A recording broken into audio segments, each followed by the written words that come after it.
சொல்றாரு மோடி அவர்கள் அங்கிருந்து இங்க வந்து பேசி பார்க்கட்டும் தைரியம் இருந்தாங்கிறார். மோடிக்கே சவால் ஒரு அளவுக்கு ஒரு தைரியம் வந்துருச்சா? தொடநடுங்கி ஸ்டாலின் தொட்டுப்பார் சீண்டிப்பார் பாருங்க. ஆனா ஈடியை கண்டா ஒண்ணுக்கு போயிருவானுங்க. புரியுதுங்களா? திமுக காரு ஈடியை பார்த்தா ஒண்ணுக்கு போற கூட்டம். ஈடியை பார்த்தாலே ஒண்ணுக்கு போற கூட்டம். மோடியை பார்த்தா என்ன ஆவாங்க யோசிச்சு பாருங்க. இங்க இருந்து சவால் விடுறாரு. மோடி வந்து இங்க வந்து பேசுவாரா?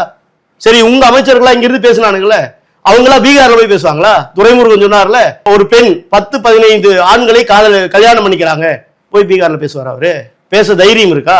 தாமோ அன்பரசன் இதே கருத்து தானே சொன்னாரு. அங்க இருக்கிற பெண்கள் எல்லாம் கல்யாணம் பண்ணிக்கிறாங்க, அதே மாதிரி பன்றி குட்டிகளை போற குழந்தைகளை பெத்துக்கிறாங்க, பேசுனாங்கல்ல. அங்க போய் பேச முடியுமா? மோடி அங்க வந்து இங்க பேசுவார். நீங்க என்னென்ன சொன்னீங்க, இந்த அமைச்சர்கள் என்னென்ன பேசியிருக்காங்க, இதை வந்து இங்க பேசுவார்.